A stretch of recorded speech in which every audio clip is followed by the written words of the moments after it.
Hi everyone, this is Ella Lynn, and thanks for stopping by my channel, Everything Spiritual. This is a channel where I provide spirit-guided, intuitive tarot and oracle card readings. And I also provide informational videos of a spiritual nature. Today I'm going to do my April 12th house astrology reading for the sign of Aquarius. Aquarius dates are January 21st to 18. Aquarius dates are January 21st through February 18th. Aquarius is ruled by Saturn and Uranus. It's a fixed sign and it's an air element. It's an air sign and it has a positive polarity. So let's go ahead and get into this reading. The first house is the house. This is the house that shows how others see you and how you present yourself to the world. It's the house of your physical appearance. So you have the Aeon card here. And this is basically saying that people see you as someone that's very self-critical. You're able to see things from a broader perspective.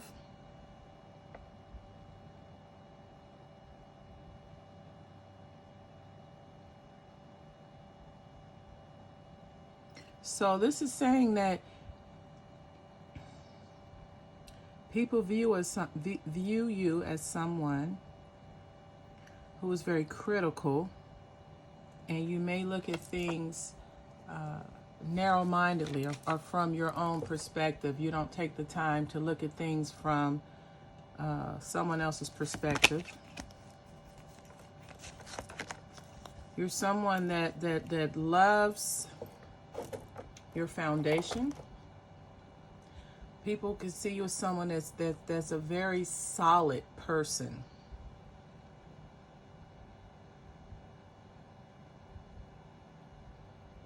So you have a couple things going here. First of all, you're seen as someone that you're open to, let's say, criticism. You don't mind people giving you advice or their opinion about a situation. You look at things from a broader perspective. So you look at things from other people's perspective to get better understanding. You're a very loving person. You're a very stable person. And you have the ability to let go of things that no longer serve you. So you have a very strong character. You're viewed as someone who has very strong character. And your second house is the house of your earning abilities. This is how your values, the house that shows your values and self-worth. And so we have the Chariot. So when it comes to your earning abilities, you're in the process of changing. You're making changes for the better when it comes to your earning abilities, your finances. Now you've had strife, you've had difficulty in the past regarding your work. So that's why you're making the changes. And you know you have to move on. You have to move on to something better for yourself. It's time for a new beginning of some sort. So you're viewed as someone, when it comes to your finances, you're making changes for the better. You're not afraid to make changes for the better. And you're in the process now of changing your circumstances, whether you're changing jobs or changing professions.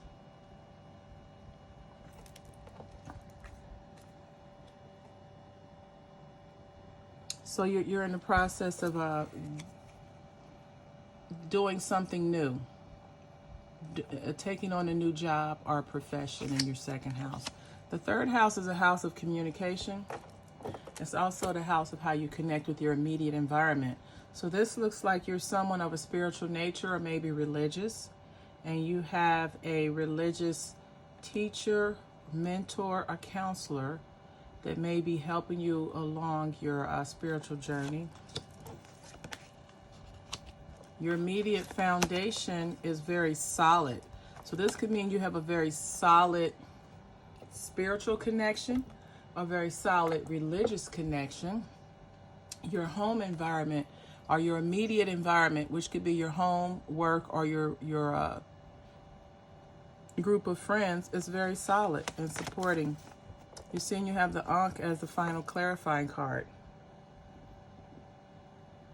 Then this is like your spiritual center, your life force. So again, you have a very solid, you're on a very solid journey. You have someone who's helping you along your path to your spirituality and development, self-development. The fourth house is the house of your emotional nurturing, your emotional security, your emotional stability. It's where you receive your support from. And so the card we have here is a Four of Swords.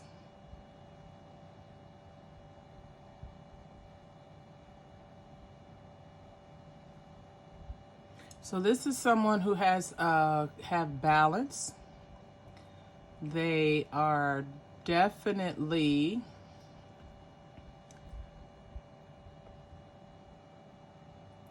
this is someone that seeks clarity. This is someone that has undertaken some type of spiritual cleansing. So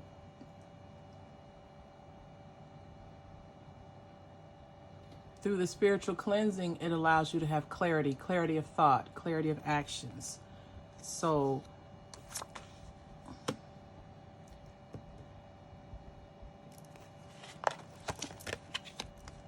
you see you have the clouds here and you have the anchor. So, and there's some confusion going on. There may be some people not pretending to be loving, supporting, nurturing when maybe their actions don't show that. And then you have the anchor. The anchor is a symbol of a solid foundation. It's a symbol of something that has longevity. It's a symbol of something that's stable. And then you have the clover, the luck factor. So this is someone that you clearly have been able to work through the confusion, work through the work through the ambiguity of the situation. This is someone who, through their clear thinking, have been able to work through the confusion when it comes to their nurturing. Then again, there may have been someone there that was pretending to care or to continue to be concerned about when they're not. And this person is a permanent fixture in your life. So it could be a mother, father, spouse. But the thing is that it's going to change. You're going to be able to turn the situation around and it's going to work out in your favor. So whoever's not supporting you, they'll be identified, and then you'll be able to work through why they're not supporting you and then get back on track. The fifth house is the house of love affairs, romance, short-term relationships, and your self-expression and creativity. So the first card we have here is the Devil card.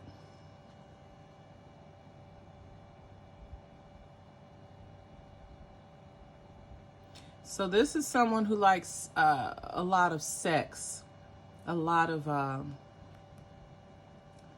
sexual behavior. This is a highly sexual person. This is someone who seeks out relationships for the sexual gratification of it. And their relationships can be long distance. And they're long distance relationships, but they're able to get a commitment. You have committed long distance relationships. So you're in relationships with people that are outside of your area, but you all have a very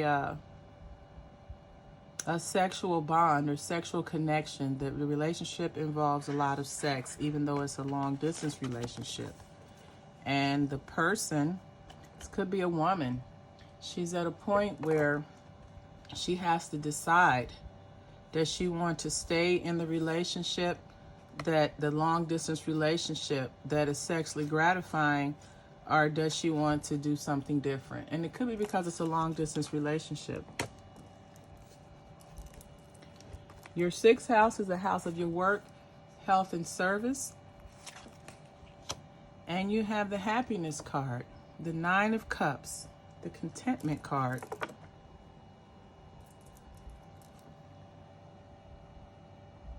This is a card of just overflowing love, joy, happiness. So someone is very, very content with their work, with their job, with what they do. And they're also happy with their contribution to service, giving back to the community. You see, this is a male, so this may be a male energy, and he loves what he does, and he's very good at it. He's lucky, he's fortunate. Things always seem to work out for him, and he's committed. He is very committed to his job. So someone has a great job, and it also allows them to provide service or give back to the community. Your 7th house is a house of long-term relationships, partnerships, and contracts. And you have the Star card for your 7th house. So off top, your relationships and partnerships are good.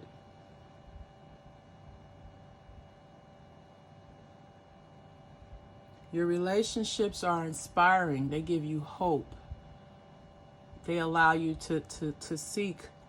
You're able to use your intuition, your spiritual guidance in your relationships. And they're going pretty good for you.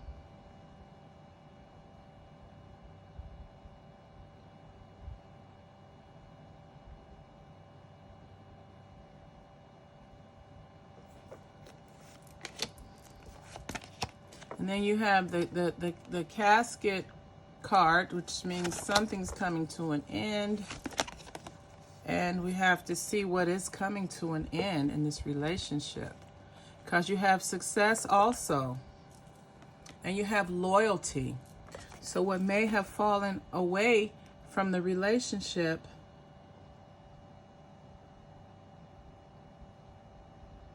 is by you being able to have trust in your own abilities and have faith in the relationship.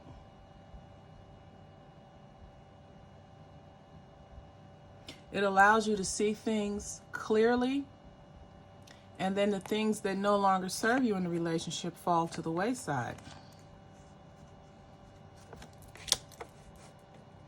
Because once you have that clear vision, that clear thinking, you're able to have discernment, and you're able to see what's working for you and what's not, and you let go of the things that are not working for you, and then you have success, and you have loyalty in this relationship also. You have loyalty, devotion, friendship, and commitment. The 8th house is a house of the occult. It's a house of secrets. It's the house of your spiritual connection with the universe. Also with your sexual activities in a relationship, and shared assets. Things that you inherit or receive from a will. And so the first card we have here is the Knight of Wands. And the Knight of Wands in the upright position is a card of action. It's a card of lusty, fiery action, of passionate action.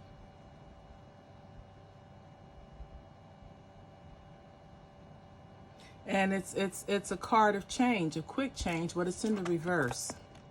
So this is saying that you're stagnant. Something is stagnant in your 8th house. See, you have blocks, which is probably part of the stagnation. There's blocks, but then you have the loyalty card. You see? So in your 8th house with your partner or spouse, because again, this is a house of regeneration. It's a house of death. sexual activity, shared assets, inheritances, wills, things of that nature. You have the blockage. You can't move forward because you have problems. You have obstacles. You have things in the relationship that are not being resolved. You're not happy. You're not feeling fulfilled. But you're still loyal. You're still loyal to your spouse. Although it's a burden and it's causing you stress and suffering and strife. But you're going to hang in there for now. The 9th house is the house of higher mindedness. It's the house of your expanded consciousness. It's where you go and take, it's the house of distant travel, philosophy, religion, and teaching and higher education. So you have the 3 of Swords.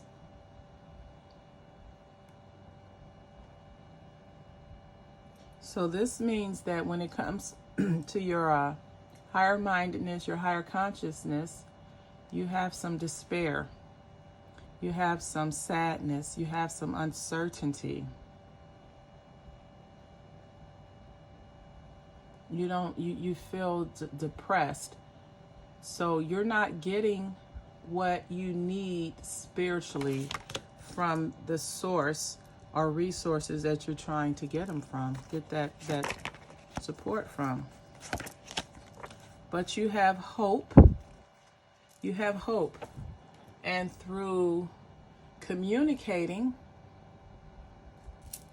possibly with like-minded people, you're going to be able to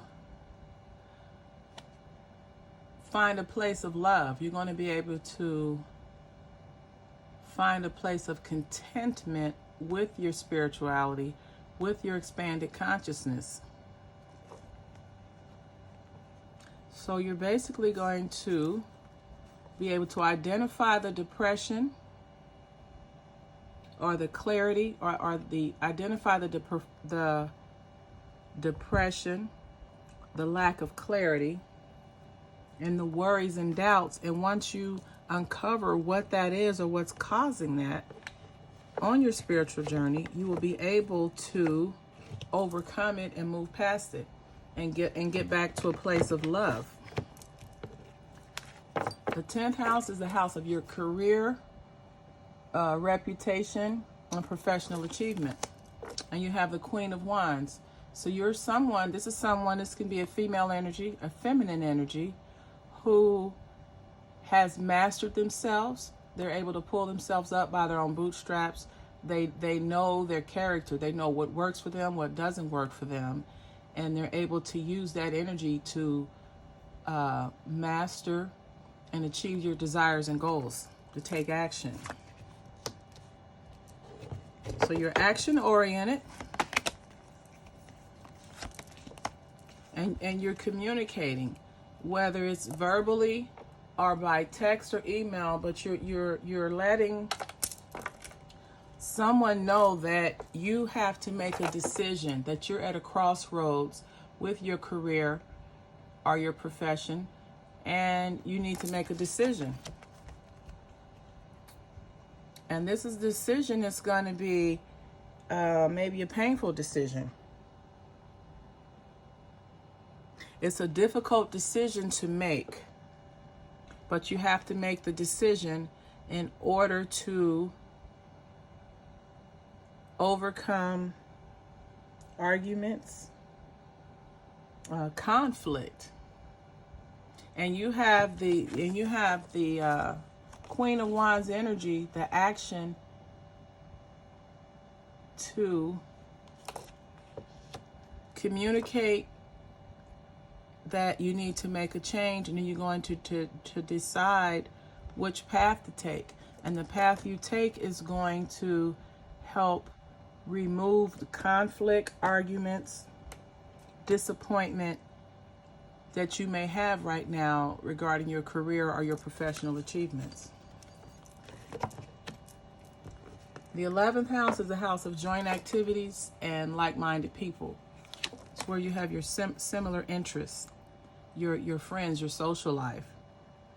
And we have the 5 of Wands. And this is a card of strife. This is the card of unfulfilled desire.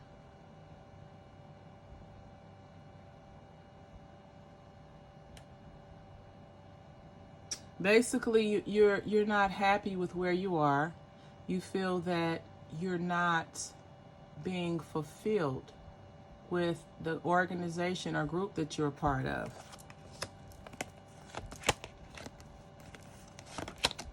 It's like you want more. You want to be with like-minded people who are able to generate and manifest abundance. You want to associate yourself with groups that are methodical, that take their time in developing and cultivating plans of financial abundance or financial security. But you have some menacing going on, and that's why you have strife, because the menacing is due to you're not being happy. You feel you feel unfulfilled. You don't feel that you're getting enriched. You're not learning. You're not growing. You're not expanding in the group that you're in. You're currently in. That's why you have the strife. But also, you know that the group is productive. It could be a personality conflict that's causing the menacing or the strife. But you're going to be able to overcome it because you're going to be able to plug in to financial security and abundance. And it's going to be a slow, steady process, which means it's going to last. It's going to be something that is solid, despite the menacing. The 12th house is the house of karma. It's the house of results of your past actions, hidden support, and hidden supports. It's the house of basically people getting what they deserve. Whatever you put out into the universe is what you get back. First card we have is the 8 of Swords, which is interference.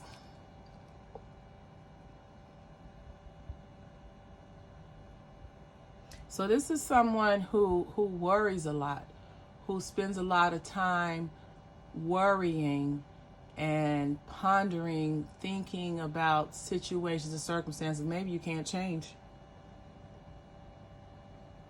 And it also, it's someone who has a hard time making decisions about things.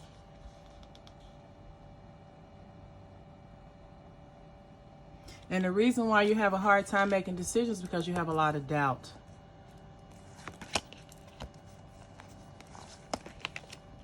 Now, the first two clarifiers you have is the key card, which is a solution. The key card is a card of like unlocking doors, providing a solution to your problem. You know, it's also it can mean that you have achieved liberation. You've been freed from a situation, but then also you have the lily here. So this is something. The situation took patience. It took maturity, and it took experience to overcome some karmic debt that you may have had from the past. And that karmic debt is most likely which caused the worry and the problems making decisions, because you're operating out of fear instead of confidence. Now, the 8 of Swords is also a card of binding. So right now, the problem that you have, or the karmic debt that you may have, it may seem that it's something that you cannot overcome or that you just have to sit in. But know that if you just let time pass, it will resolve the situation. The situation will resolve in time. You have the Star card here, which is a card of hope. It's the card of spiritual guidance. So whatever your karmic debt that you have that led you to this point of worrying of having an inability to make decisions, you're going to overcome that. And you're going to overcome it in a natural process, in a natural way, just by letting time heal the situation.